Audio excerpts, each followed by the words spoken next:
বসে অনেকে নামাজ পড়ে দেখবেন, নামাজ পড়ে না। তা আমি একদিন এক চাচা আমার পাশে, উনি চেয়ারে বইয়ে নামাজ পড়তেছে। উনি রুকু দিয়ে নামাজের সূরা কেরাত পড়া যখন রুকু দেয়, তখন উনি এমনি স্বাভাবিক বসা, যেমনি বইয়া রয়েছে চেয়ারে এমনি, রুকুর টাইমে সাইফুল ভাই চায় না, মানে এমনি কদ্দুর হাতেরে আলগি দিছে সামনের দিকে, এটা রুকু। এরপরে সেজদা দিছে আটটু হাতেটারে দোনোখানের সামনের দিকে আটটু বাড়াইয়া, এটা বলে রুকু সেজদা। আমি জীবন আমার বাপে শুনছি না এই কথা, ইডিনি রুকু। এটা কি এই হাতেরে একটু এদুর বাড়াইলে বুঝি রুকু, আর কদ্দুর বেশি বাড়াইলে বুঝি সেজদা, এটা নি রুকু সেজদা।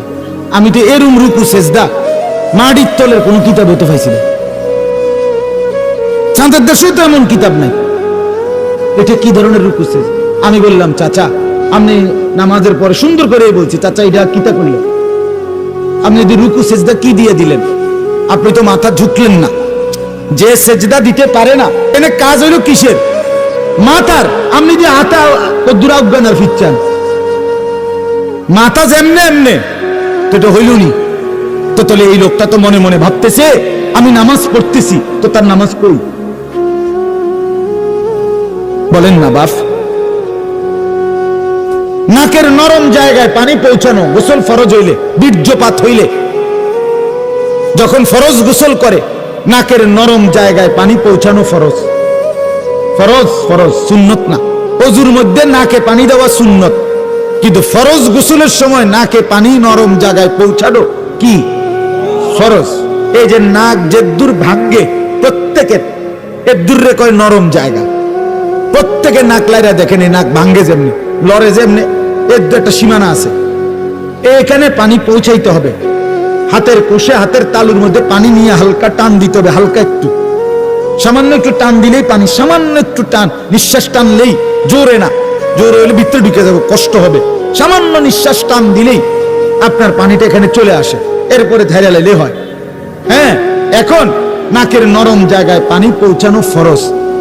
এইটা যেভাবে পৌঁছাইতে হয়, মনে করেন অসংখ্য যুবক যুবতী, পুরুষ নারী এই সমাজের, যারা কোরআন শিখে নাই, দিন শিখে নাই, মাদ্রাসায় পড়ে নাই, কোনো আলেম থেকে শিখে নাই, আপনি খবর নেন, তাদের এইটা জানে না, তারা এটা পানি পৌঁছায় না। এখন যে এই নরম জায়গায় পানি পৌঁছলো না, এখন যদি এই লোক বিশ্বাস করেন বঙ্গোপসাগরেও নিয়ে যদি তারে সুদায়, বলে বঙ্গোপসাগরে ওনারে 1 ঘন্টা মাইজগানে টলার দিয়ে নিয়া এরপরে পানি চুবাইয়া থুইছে, এরপরও সে পবিত্র হবে না।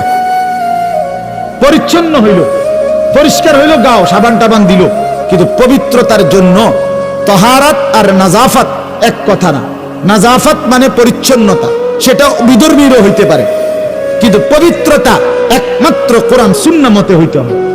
ঠিক কিনা বলেন না কেন? পবিত্র হয় কি দিয়া? কোরআন সুন্নাহর নিয়মে। পবিত্র হয় সাবান দিয়া না, পবিত্র হয় পারফিউম দিয়া না, পবিত্র হয় ফেস ওয়াশ দিয়া না, পবিত্র হয় শ্যাম্পু দিয়া না, পবিত্র হয় আপনার লাখ সাবান দিয়া না, পবিত্র হয় কোরআন সুন্নাহর নিয়ম দিয়ে। তাইলে এখন যে এই লোকটার নাকের নরম জায়গায় পানি পৌঁছলো না, এবার তো সে গোসল করলো, পবিত্র হয় নাই। খোদার কসম, আমি তো দূরে থাকি না, আপনাদের কাছে আছি, চাবের বাজার। আপনার যদি আমার কথা ভুল হয়, আবার আমারে জিজ্ঞাসা করেন, আমার আইনে আবার বিচার করেন। কিন্তু যে পবিত্র হয় নাই, কসম খোদার, তার একটি নামাজ, একটি রুকু, একটি সেজদা কবুল হবে না। এবারটা যদি কাবা শরীফের ছাদে গিয়েও নামাজ পড়ে, আল্লাহর কসম তার নামাজ হবে না। লা তুকবালু সালাতুন বিগাইরি তুহুর, নবীজি বলছেন, তিরমিজি শরীফের প্রথম হাদিস, কোন নামাজ পবিত্রতা অর্জন ব্যতীত কবুল হয় না। তাহলে আপনি যখন হাসরের ময়দানে গিয়া দেখবেন আপনার আমলনামার মধ্যে কোন নামাজের সওয়াব নাই, তখন আপনি কি করবেন? তখন কি করবেন?